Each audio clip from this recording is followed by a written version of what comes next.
Yo, what is good, YouTube? And in this video, I'm gonna give you a few tips based on some online gameplay on how to improve your game in NBA 2K23, ranging from some important defensive tips to some very effective offensive actions. Okay, so let's start with the first one on defense, and it's the concept of defensive shading. So being a lockdown defender in NBA 2K23 isn't as simple as staying attached to your to whoever you're defending. In some instances, you want to give a little space and be the person that leads the dance on offense and defense. And that's what defensive shading does.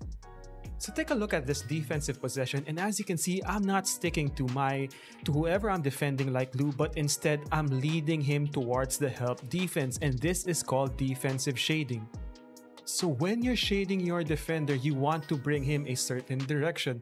In this case, I see the pick coming from Taco, and I see the open space all the way to the left. So I hard overplay, lead him away from the left side of the floor, and shade him towards the right where I can trap him with my health defense. So I shaded him to the right because the left side of the floor was open.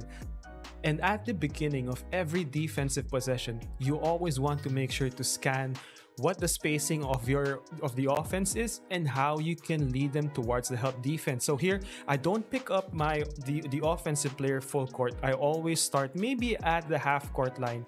I see Andrei Kirilenko heading to the right, which means that I can bring him towards the help defense that way. So I protect the left side of the floor. He counters by doing a behind the back crossover. But now that I see that Ralph Sampson is moving up, I can shade him that way. He counters by going to the right, but I don't even move. I just shade him towards that direction and protect the middle of the floor. My next move here is to shade him to the left directly towards Ralph Sampson. And as you can see here, at this point, it's over. Ralph will come with the help if he doesn't kick that out and get the easy steal just by shading the defense and leading him where we want to take him. And what you're seeing here is a wrong example of defensive shading and how guessing wrong can prove very costly. So here I notice that the left side of a floor is open. So I'm shading him, recover to the middle to prevent middle penetration. But I notice there's no one in the corner, and if he gets past that screen, he'll get into a leaner. I try to go under the screen a little bit too aggressively, and as a result, we fail in that possession. So the screen is a natural counter to shading, and what will be important is that you mix up your defense on pick and rolls. So there, instead of going under the screen, I use the help defense to hard hedge off top and meet the dribbler as he crosses the screen. So in this case, I don't go under the screen with Devin Booker. Watch how I switch to Andrei Kirilenko, fake the hard hedge to prevent him from going full sprint and going into that leaner. I drop back a little bit, but not deep enough so that I can't contest a jump shot. Play 2-on-1 defense, and we guess right and get the easy steal. The next technique I want to teach you are catch counters, or basically counter moves out of the catch. So as you can see from running this play right here, we go to the left after receiving that flare screen. Now, I dribbled the ball immediately to the left, and it wasn't a very quick explosion. And what that actually did was allow the defense to recover. Look, it was a slow explosion, and as a result, we stayed attached to Jonathan Isaac. Now, if the help defense was in better position, this would have been a stop. But if you initiate a dribble move, and in this case, we're going to initiate a spin move out of the catch, you will get a fast explosion that counters that type of overplaying defense, and as a result, will lead you to a wide open basket. So here, instead of bringing the floor down, we immediately rotate the right stick clockwise as soon as we catch, leading to a nice, quick spin explosion, leading us to an open side of the floor. Help defense is slow to react, and we get an easy bucket. Now, the next tip I want to give you is that if they're playing you for that spin, just attack the screen that way.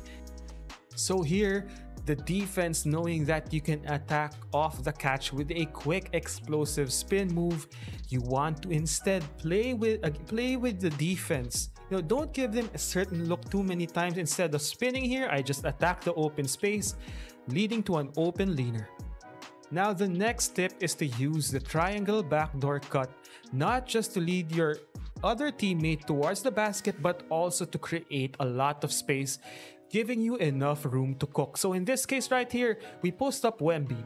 But take a look at where Ralph Sampson brings the help defense of Yao Ming. He's directly attached to me, bringing two defenders toward me, and I have an easy solution for this. Instead of setting a quick play for an ISO, I just hold triangle, get Ralph Sampson out of the way, and I can now cook Jonathan Isaac in the post, leading to a wide open jump shot and an easy 2 points.